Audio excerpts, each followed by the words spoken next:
একবারও লজ্জা করলো না, কিরম বসে গেছে।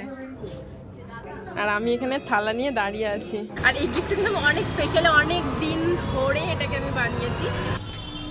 So hello everyone, good evening. কেমন আছো তোমরা? আশা করি ভালো আছো, আমিও বেশ ভালো আছি। তো দেখেই নিয়েছো যে কোথায় যাচ্ছি, যে নেই গেছো যে কি আজকে, তো তার জন্য দেখো রেডি হয়ে গেছি। তো কেমন লাগছে অবশ্যই জানিও। আর চলো বেরিয়ে পড়ি, ভীষণ দেরি হয়ে গেছে, এত কথা বলার সময় নেই। টাটা। নেওয়া হয়ে গেছে, চলো এবার উঠে পড়ি। আর এই গিফট কিন্তু অনেক স্পেশাল, অনেক দিন ধরে এটাকে আমি বানিয়েছি।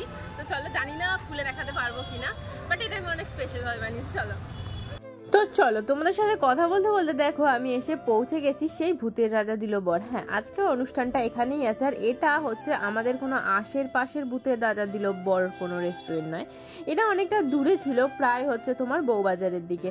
তো চলো এইবারে যাব ভিতরে। আগে তোমাদেরকে আমার বরবরের লুকটা দেখিয়ে দিলাম, কারণ আমার লুকটা তো দেখেছিলে, কিন্তু আমার বরবরকে দেখানোর আগে সে ঝরঝর করে নেমে চলে গেছিল, তাই জন্য তোমাদেরকে দেখাতে পারিনি।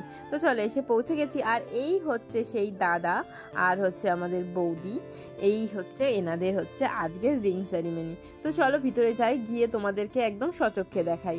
তো চলো ভিতরে যাওয়া যাক।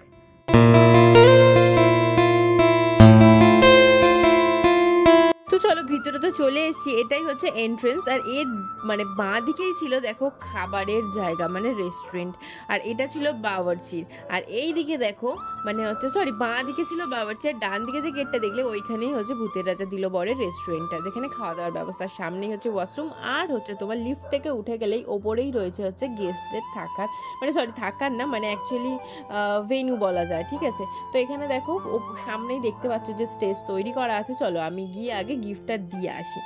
বাট গিফট তো দিতে গেছি, কিন্তু অনেক ভিড়ের কারণে গিয়ে পৌঁছাতে পারছি না। আর যখন গিয়ে পৌঁছেছি তখনই ভিডিওটা করে দেওয়ার মতো কেউ ছিল না, যতটুকু হয়েছে। তো চলো এইবারে হচ্ছে দেখো অনেক গেস্ট এসছে, যার জন্য দেখো আমি কিন্তু গিয়ে একটা ছবিও পর্যন্ত তুলতে পারিনি, মানে আমাদের দাদা বৌদির সাথে। বাট বৌদির সাথে লাস্টে একটা তোলা গেছিল, কিন্তু মানে ক্যামেরাতে তো তুলেছি, কিন্তু বাট আমার ফোনে তোলা হয়ে ওঠেনি দুজনের সাথে একসাথে। যাই হোক, তো চলো এদিকে চলছে, এদিকে অনেক ছবি তোলার পর্ব চলছে। আর এদিকে ছিল হচ্ছে আমাদের দেখো এই যে বরণ করার জায়গা, যেটা আশীর্বাদের ব্যাপারটা। তো আশীর্বাদের ব্যাপারটা এখনো শুরু হবে, কিছুটা হয়ে গেছে মনে হলো। তো চলো তার আগে চলো একটু কি করি, আমরা স্টার্টার খেয়ে নিই। তো স্টার্টারে প্রথমেই আমার বর গিয়ে গিফটটা দিয়ে মাত্রই স্টার্টারের কাউন্টারে এসে পৌঁছে গেছে। ইভেন কি ওর হাতে প্লেটও ছিল, যেই আমাকে দেখেছে প্লেটটা নামিয়ে দিয়েছে।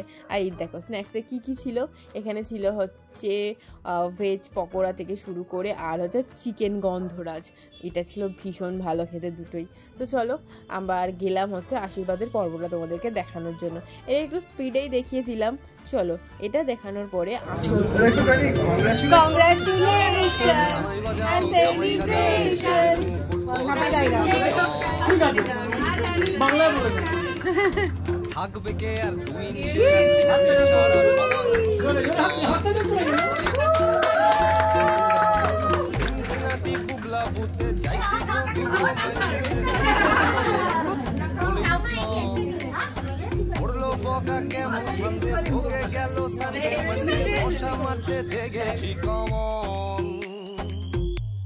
বিবাহ অভিযান।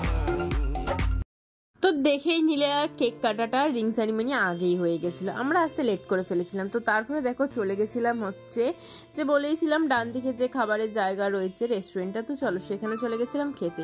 আর রেস্টুরেন্টে আজকে প্রথমবার, বিশ্বাস করো রেস্টুরেন্টে খাচ্ছি ফ্রিতে, প্রথমবারই বটে।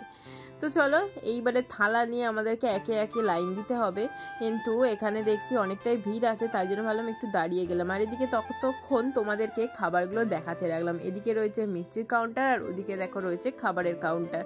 তো চলো একে একে এইবারে লাইন দিয়ে খাবার নিতে লাগলাম।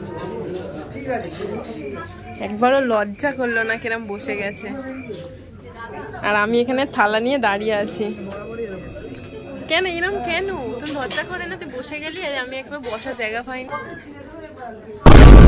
তারপর আমাকে কতক্ষণ দাঁড়িয়ে থাকতে হয়েছে জানো, সামনের কাকিমার খাওয়া শেষ হলো তারপর গিয়ে বসতে পারলাম। তো চলো এই খাবারের ব্লগটা কিন্তু তোমরা মিনি ব্লগে পেয়ে যাবে। চলো খেয়ে দে পান নিয়ে আজকের মতো ব্লগটি খানেই শেষ করছি। টাটা বাবা।